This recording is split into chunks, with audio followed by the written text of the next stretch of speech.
Okay, so listen up. I had no intentions of talking about Happy Feet like at all. Like the April's video was actually supposed to be about like this 1930s like marijuana propaganda film called Reefer Madness, and I was gonna talk about that. And I haven't even watched it yet, but I was gonna watch it and then talk about it for the April video because I thought why not. But then one day I was just feeling kind of bored, and I was like, oh, what am I gonna do? And I just came up with this like idea for like a video that I have no intention of even releasing this year, and if it were to come out, it'd probably be next year, like in March or something. But I had this idea, and I was like, yeah, I'm bored. I'll start working on this video.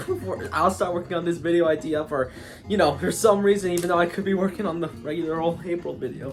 But the idea did involve me watching Happy Feet, which when you see that video, whenever it eventually comes out, hopefully, you'll see why Happy Feet was in there. But I decided, okay, I decided to watch Happy Feet, and then by the end of it, I was writing down my notes, and by the end of it, I was like, I have so much to say about this silly, goofy little like penguin movie directed by the guy who made the Mad Max films. I am not kidding, that is true. Director of Mad Max Fury Road worked on Little Happy Feet, and I was like, I had so much to say. I was like, dang it, forget Reefer Madness. The April video has to be about Happy Feet, because if there's any video that I had to put, like, I had to give total attention to, it's a video about Happy Feet.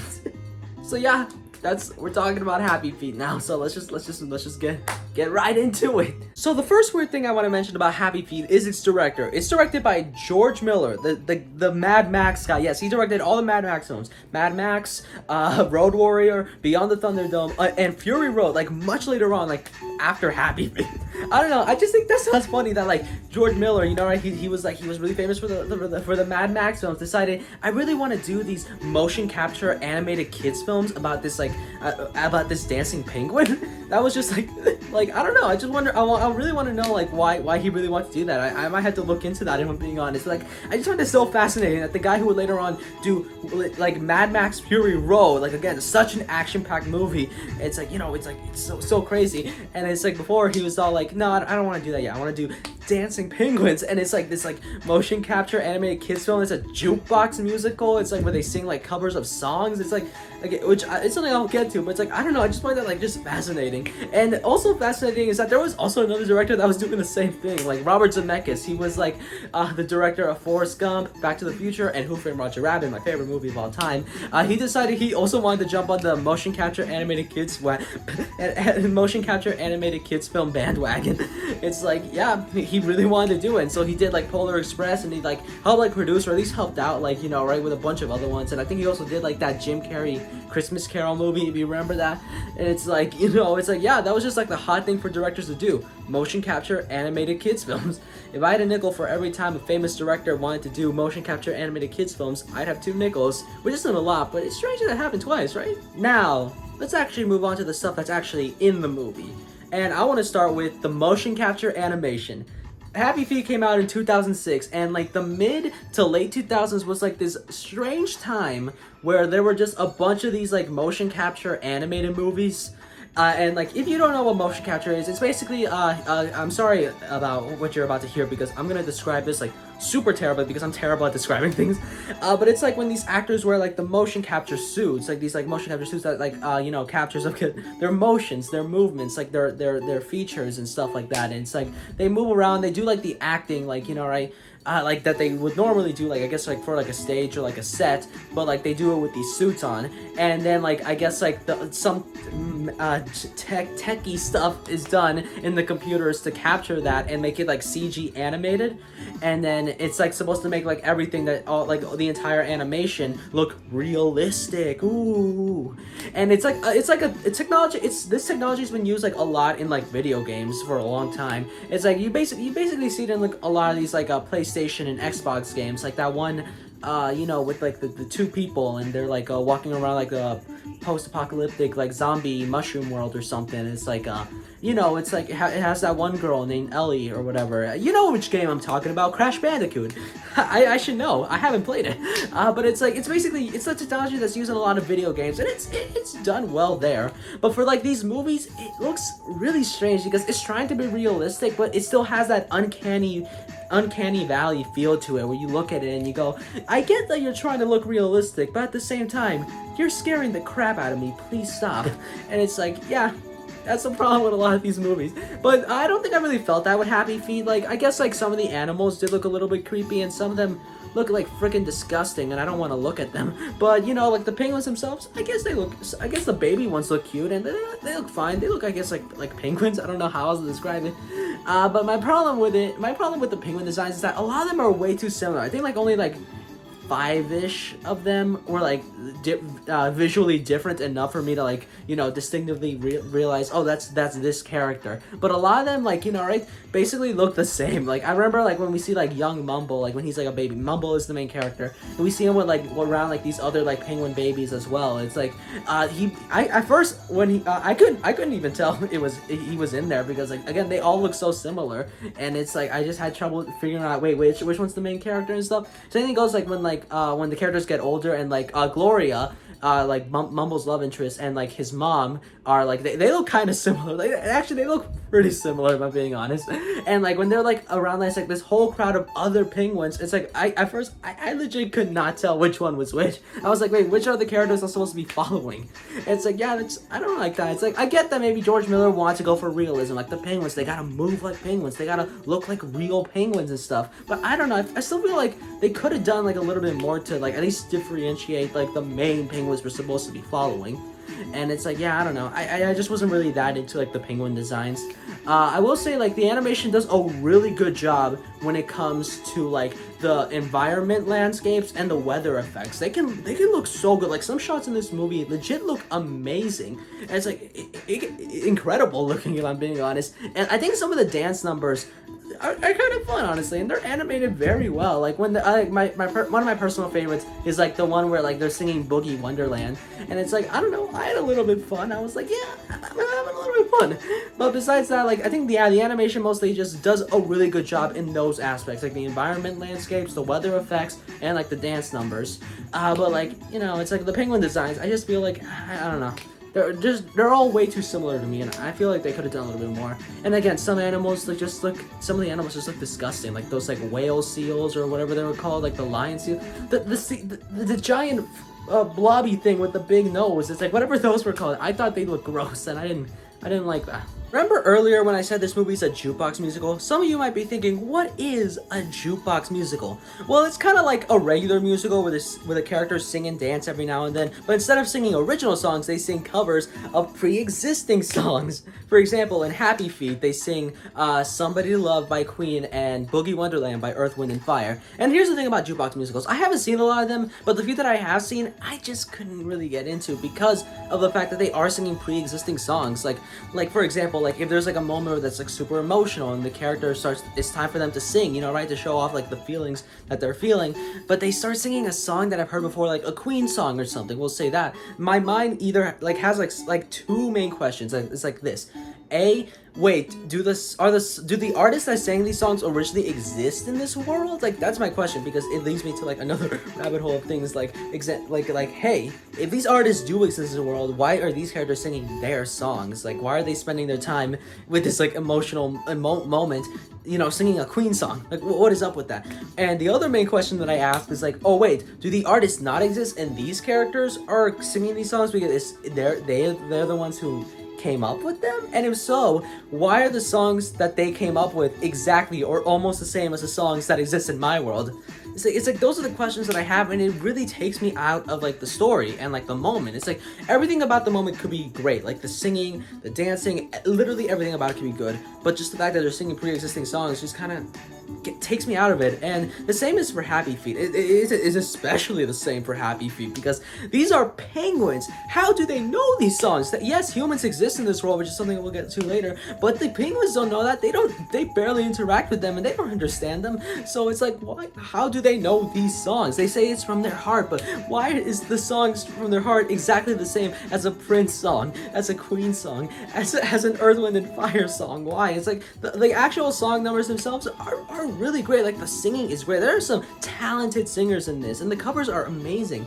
And some of the, you know, dance numbers are animated really, really well. Like I said, I had fun with the Boogie Wonderland segment. It's like, you know, I was like, hey, you know, it's kind of fun. But in my mind, I was still thinking, but I feel like I'd enjoy this more if this was just like a regular musical with regular songs, honestly. And I feel like if this movie was just a regular musical, I think it would probably be more helpful towards the story, which, yeah, I think I should actually start talking about the story. Okay, so the story of Happy Feet is really weird because, like, for, like, basically, like, the first 2 acts, I found it actually not that interesting because it starts out as, like, kind of your basic, oh man, I can't fit in stories, and it's like, oh, but there's this one girl I like, but how do I confess my feelings type of thing, and the romance itself is pretty uninteresting, honestly. Like, yeah, Gloria is not that interesting of a character. I mean, I love that she's voiced by Brittany Murphy. She voices Luann Platter in King of the Hill, and I thought that was really cool. But her character, you know, herself, she was not that interesting, if I'm being honest. And it's like, but yeah, basically what I was saying is like the plot sounds like you're basically, oh, I can't fit in stories. There's all these penguins and they can all sing good, but the Mumble, the main character, can't sing good. He can only do his little tap dancing stuff. It's like he tap dances, but everyone in like the colony is all like, the hell is that? Yuck, get that out of here. And so then Mumble like feels like, you know, right, he feels like he can't fit in, you know, and like he really wants to impress Gloria, but he can't sing. He can only do the little tap dance stuff. And later on there's like this graduation ceremony where, you know, right, Mumble is like, you know, he can't be part of the party where everyone's singing because his singing sucks. And so he basically is like left behind later on, and he goes like, hey, I gotta get back. But then all of a sudden, like, okay, so originally the movie was just like, oh hey, it's like this, like, you know, right, man, he can't fit in, he has to like, find a way to, like, you know, tell Gloria how he feels and stuff. But then it's like, oh no, once he's left behind, this giant seal like tries to attack him, like, just out of nowhere. It just goes, "Wah!" And then like it basically becomes this chase, and he eventually like gets away from it and defeats it. And then for some reason there are these like Mexican stereotype penguins there. It's like, yeah, so the story kind of shifted to be like, oh, I gotta, you know, I can't fit in, but I really want to impress this one girl too. Okay, now I guess I gotta find my way back. And also here are these Mexican stereotype penguins. Okay, let me talk about those. Okay, so there's like these this other colony of penguins or something, and they're different. They don't sing. They just like well, they do sing, but like that's not, I guess, the way they show off their feelings. They show off their feelings by giving like you know, other penguins like pebbles and rocks and stuff. And here's the thing: a lot of them have like these like very kind of stereotypical Mexican accents, and I don't know how to feel about that because it's like, yeah, it is really kind of offensive that the type of penguins that are represented as jokes and, you know, not to be taken seriously all that much are the ones that, you know, basically talk with Mexican accents, like very stereotypical Mexican accents. But at the same time, it's like the couple that, like, you know, right, like that follow Mumble, because like I said, for some reason they just decide to follow Mumble around. It's like a lot of them like are voiced, or at least like a good amount of them are voiced by like Mexican and Hispanic actors, except for like the one that's voiced by Robin Williams, who, not gonna lie, I find him kind of annoying in this. Like, yeah, he was pretty annoying. And it's like, yeah, it's like, I mean, yeah, sure, some of them are voiced by Mexican and Hispanic actors, but at the same time, it's like, I don't know, the way the movie portrays them and represents them is like not that great. So it's like, I mean, as a Hispanic person myself, I only felt a little bit offended watching them, just like a little bit, and you know, but I did mostly find them annoying, honestly, which is like, that's the biggest thing. It's like, you know, honestly, these characters are just super annoying, and I don't get why they decide to follow Mumble around. It's like, yeah, they saw him beat that seal, but then they barely knew him beforehand, so they just decide, but they're like, oh man, I guess we follow you now. And it's like, yeah, that happens. So yeah, now the story becomes like, oh hey, I gotta find my way back home. And then when he eventually does get back home, he decides to, you know, try to impress Gloria again, and then it does lead to the Boogie Wonderland segment, you know, right? And it's like, and then that time he actually starts to tap dance, and everyone starts to get into it, and it's like, oh yeah, he finally feels like he fits in. But then there's like this one elder penguin who's all like, the hell is that? Yuck, get out of here.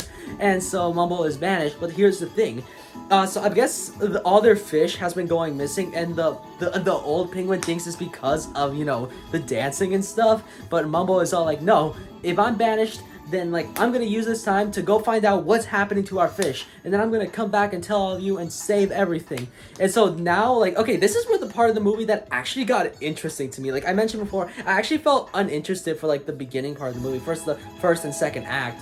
And then, like, you know, when this third act kind of came in, and it basically came about, like, Mumble trying to find aliens, which are basically just humans, and find out what happened to all the fish. That's when I kind of got interested, honestly, and I was all like, oh my god, where is this going?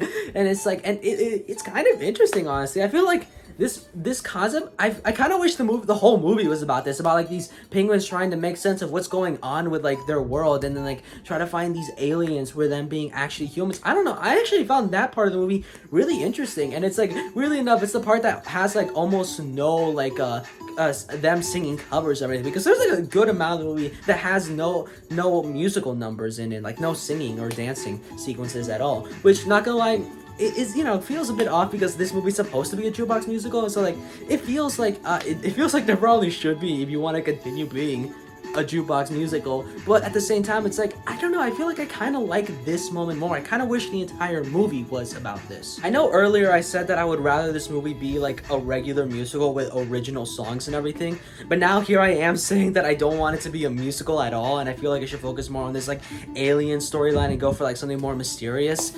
And here's the thing, which one do I want it to be?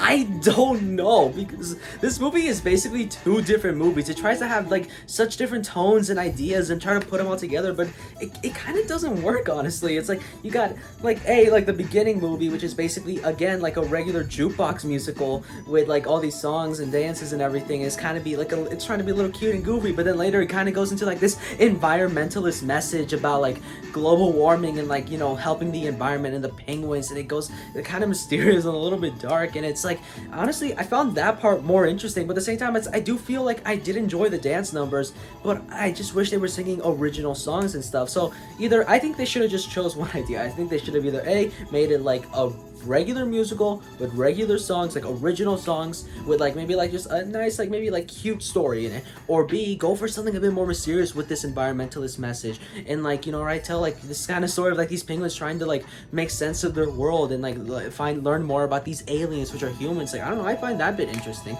It's like, you can go, either one could probably work really well, but when they try to do both, it doesn't really work out. This movie does have a few other problems, mainly with the characters. They're either pretty uninteresting or pretty annoying. I did like Mumble's dad, however. He was voiced by Hugh Jackman, and he was basically doing like an Elvis impression, and I don't know, I thought that was neat. I like that. But other than that, it's like, yeah, Happy Feet is a movie. It's like, it's a very strange movie, a very odd movie, but I guess a big question remains, did I like it?